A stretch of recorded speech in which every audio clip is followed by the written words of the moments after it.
খাতায় কলমে বর্ষা অনেকদিন আগে ঢুকলেও ঝোড়ো ইনিংস শুরু হয়েছে খুব বেশি দিন হয়নি। বিগত কয়েক সপ্তাহ ধরে দক্ষিণবঙ্গ জুড়ে বর্ষণ শুরু হয়েছে।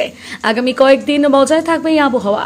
সক্রিয় মৌসুমে অক্ষরেখা এবং ঘূর্ণাবর্তের প্রভাবে বৃষ্টির প্রভাব বাড়বে বাংলায়।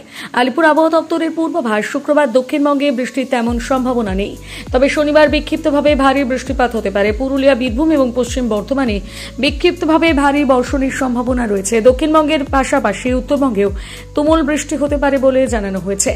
আজ আকাশ মূলত আংশিক মেঘলা থাকবে। বজ্রবিদ্যুৎ সহ দু এক জায়গায় হালকা থেকে মাঝারি বৃষ্টি হতে পারে, তবে সপ্তাহান্তে বর্ষণের পরিমাণ বাড়তে পারে।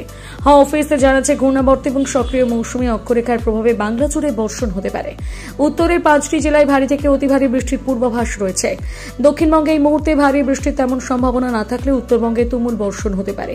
অতি ভারী বৃষ্টির সতর্কতা জারি করা হয়েছে সেখানে। আলিপুরদুয়ারে প্রবল বর্ষণের সতর্কতা রয়েছে। আজ ভারী বৃষ্টি হতে পারে দার্জিলিং, কালিম্পং, জলপাইগুড়ি এবং কোচবিহার। উত্তরের বাকি 3 জেলায় বজ্রবিদ্যুৎ সহ হালকা মাঝারি বৃষ্টির সম্ভাবনা রয়েছে। আলিপুরদুয়ার বাদে বাকি জেলাগুলোতে শনিবার অবধি ভারী বর্ষণের সম্ভাবনা রয়েছে।